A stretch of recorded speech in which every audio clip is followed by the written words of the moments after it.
Hello everyone this is Kawaljeet ਤੇ ਅੱਜ ਆਪਾਂ 9th ਕਲਾਸ ਦਾ ਮੈਥਸ ਦਾ ਚੈਪਟਰ 6 ਦੀ ਐਕਸਰਸਾਈਜ਼ 6.1 ਦਾ ਫਰਸਟ ਸਮ ਜਿਹੜਾ ਉਹ ਸੋਲਵ ਕਰਨ ਜਾ ਰਹੇ ਹਾਂ।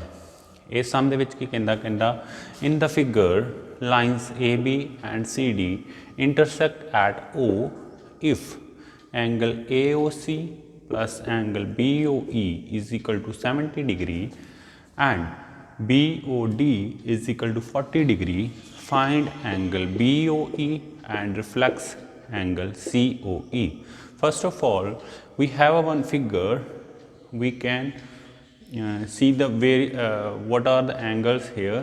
The first one AOC is this angle, BOE is this angle, and we have to find and one more angle given BOD, that is a 40 degree, and we have to find the angle BOE, that is BOE, because we have a sum of AOC plus BOE is equal to 70 degree, and reflex of COE ਦਾ ਜਿਹੜਾ reflex ਆ that means ਇਹਦਾ ਪਿਛਲੇ ਵਾਲਾ ਆ ਸਾਰਾ ਹੀ angle ਜਿਹੜਾ ਇਹਨੂੰ ਆਪਾਂ ਰਿਫਲੈਕਸ ਐਂਗਲ ਕਹਾਂਗੇ COE ਦਾ। रिफ्लैक्स एंगल मतलब ये पिछे वाला जो बाकी बच गया पिछे एंगल, ये सारा रिफ्लैक्स एंगल आ। हुण वेखो साडे कोल आपां इत्थे लिख लैंदे on line AB, we have a line AB and ये वर्टिक्स के उपर वाल देखो किन्ने एंगल बन रहे हैं AOC COE BOE। So it is एक स्ट्रेट लाइन के उपर तो जड़े आ एंगल बन तो एक वर्टिक्स के एंगल बन उन्होंने की आप कह दें लीनियर पेयर, उन्होंने कह दें लीनियर पेयर। दैन आप इत्थे लिख लें AOC BOE plus COE is equal to 180, it's a linear pair. So put a value of AOC plus BOE which is already given, that is 70 degree, we put a value 70 degree, plus COE we have to find that, then we can calculate 70 इधर plus का इधर आके minus हो जाएगा, ये 180 चो 70 minus किया 110 तो COE आ गया 110 डिग्री। But we have to find a reflex angle of COE। So reflex of COE minus सारा जो एंगल बनता वा एक सर्कल बन जाता, अगर इनू सारा बनाइए 360 डिग्री का बनता। ये COE साढ़े को आ गया कितना वा, डेट इज़ 110। COE की वैल्यू आप कैलकुलेट की है 360 के 110 माइनस करोगे तो 250 आ जाएगा। यदा मैं रिफ्लैक्स एंगल जो COE का वो कितना वा 250 डिग्री। एक चीज़ साढ़े को क्लीयर होगी reflex of COE। Now we have to find another angle that is a BOE। So for that we have on a line CD, दूसरी लाइन आप ले लें CD, ये उपर भी इधरले वर्टेक्स के उपरले बने जो वर्टेक्स उत्थे 3 एंगल बन रहे हैं COE EOB BOD। So we want to find a BOE which is this angle। so this angle we already calculated, that is a 110 degree, and one more angle is given, that is a 40 degree, BOD is equal to 40।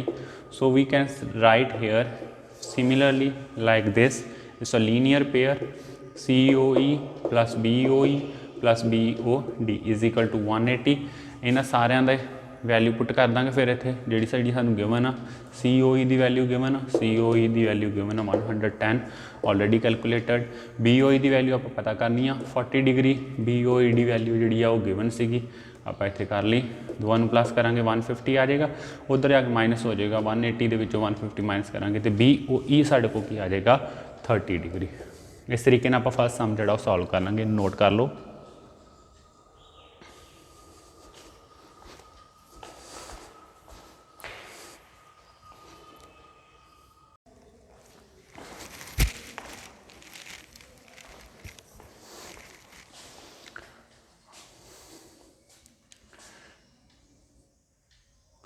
So next आप chapter number class 9th chapter 6 exercise 6.1 का question number 2 जो solve out कर जा रहे हैं।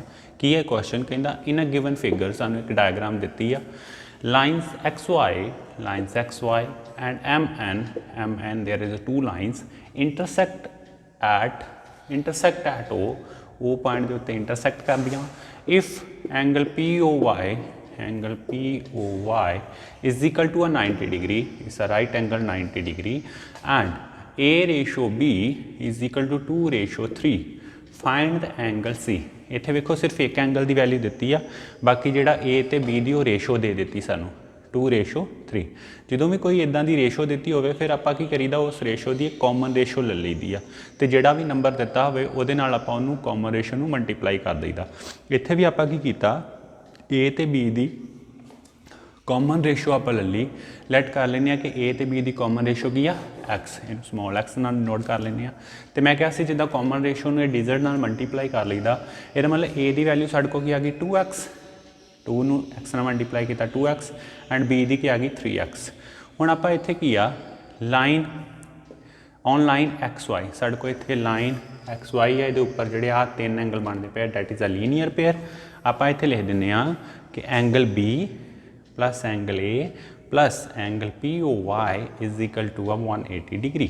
It's a linear pair, क्योंकि एक line के उपर एक वर्टेक्स के बन, तो उन्होंने आप लीनियर पेयर कह दें। इन्हों का सम जो 180 आप इसकी प्रॉपर्टीज पढ़िया।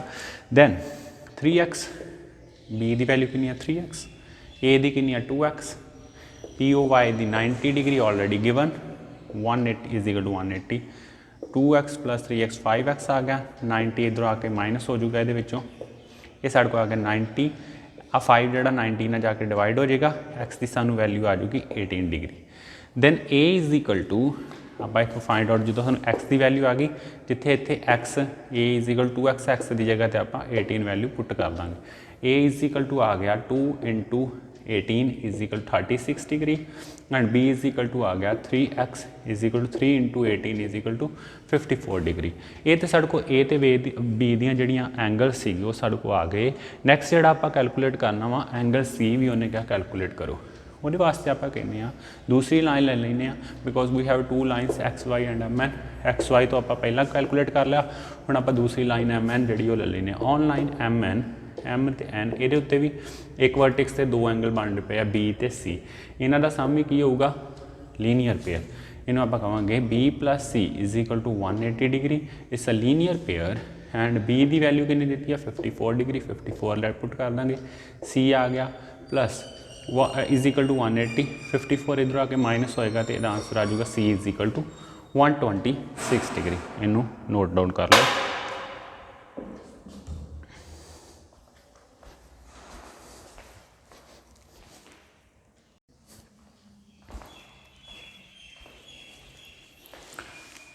नाइन्थ क्लास के मैथ्स का चैप्टर नंबर 6 एक्सरसाइज 6.1 का क्वेश्चन नंबर 3 आप कर जा रहे हैं। कहना इन द गिवन फिगर सानू एक फिगर दी हुई है, वो कहता angle PQR is equal to angle PRQ। Angle PQR Q के उपर जो ट्राईएंगल के इतने एंगल बनता पाया A, तो PQR जोड़ा इत्थे बनता पाया एंगल, आ दोवें एंगल एक दूजे के ईक्वल। कहने बाद ट्राईएंगल के Q तो R पॉइंट के उत्ते जोड़े एंगल बनते पे आ वो की एक दूजे के ईक्वल आ इनसाइड। दैन प्रूव डैट, कहना प्रूव की करना कि PQS is equal to PRT आ। कहने भाव कि Q के उत्ते जोड़ा बार बार एंगल बनता पाया, तो इधर भी जो बार बार एंगल बनता पाया R के उपर भी कि वो भी एक दूजे के इक्वल होंगे। वो वास्ते आप करते हैं सल्यूशन च लिख लें line ST is the straight line. ये उपर आप लिया कि वेखो PQR इतने इधर वाला एंगल तो इधर वाला एंगल ये की होंगे दोवें लीनियर पेयर। आप इतने लिख दिता PQS plus angle PQR is equal to 180, it's a linear pair. हुण इत्थे आपां जिहड़ा PQR है ना, जिहड़ा अंदर वाला एंगल सीगा आ, इनू इत्थे लिख लेना, ठीक है। ये इक्वल टू कहते आ जाऊगा, आ प्लस का इधर आके माइनस होगा, 180 चो माइनस करके इक्वेशन 1 कर देंगे। सिमिलरली इस तरीके दूजी साइड का भी इदा ही करना। ये भी की है एक लीनियर पेयर आ, लीनियर पेयर आ किहड़ा angle PRT plus angle PRQ। Diagram नूं नाल ही देख लो, इज इक्वल टू 180 क्योंकि लीनियर पेयर आ। ये भी PRQ इज इक्वल टू कहते आ जाऊगा 180, आ प्लस का इधर आके कहता हो गया माइनस का, इस क्वेश्चन सैकेंड आ गई। गिवन आप की फिर दिता सानू, गिवन सानू दिता वा कि PQR is equal to PRQ। इत्थे फर्स्ट इक्वेशन तो सैकेंड इक्वेशन तो PQR दी तो पी आर क्यू की वैल्यू इत्थे पुट कर दो। आ साढ़े को वैल्यूज़ आ गई बाय 1 एंड 2 साढ़े को ये वैल्यू आ गई 180 इधर प्लस का इधर कादा हो जाऊगा माइनस का, आप लिख लिया माइनस पी क्यू एस क्योंकि इधर माइनस पी क्यू एस रह जाऊगा। ये इक्वल कहते आ गया 180 ऑलरेडी जो इतने एक हैगा हीगा एज इट इज़ लिख लेनी सारी एज इट इज़ लिख लिया। इधर वाला जो 180 सीगा प्लस का इधर कादा हो गया माइनस का। प्लस तो माइनस का एक दूजे के नाल कट्टे गए साढ़े को इत्थे की रह गया minus P Q S is equal to minus P R T. दोवें माइनस थे माइनस ना माइनस कैंसल कर दो साढ़े को आ जाएगा angle P Q S is equal to angle P R T. यो ही आप प्रूव करना सीगा, इनू नोट कर लो।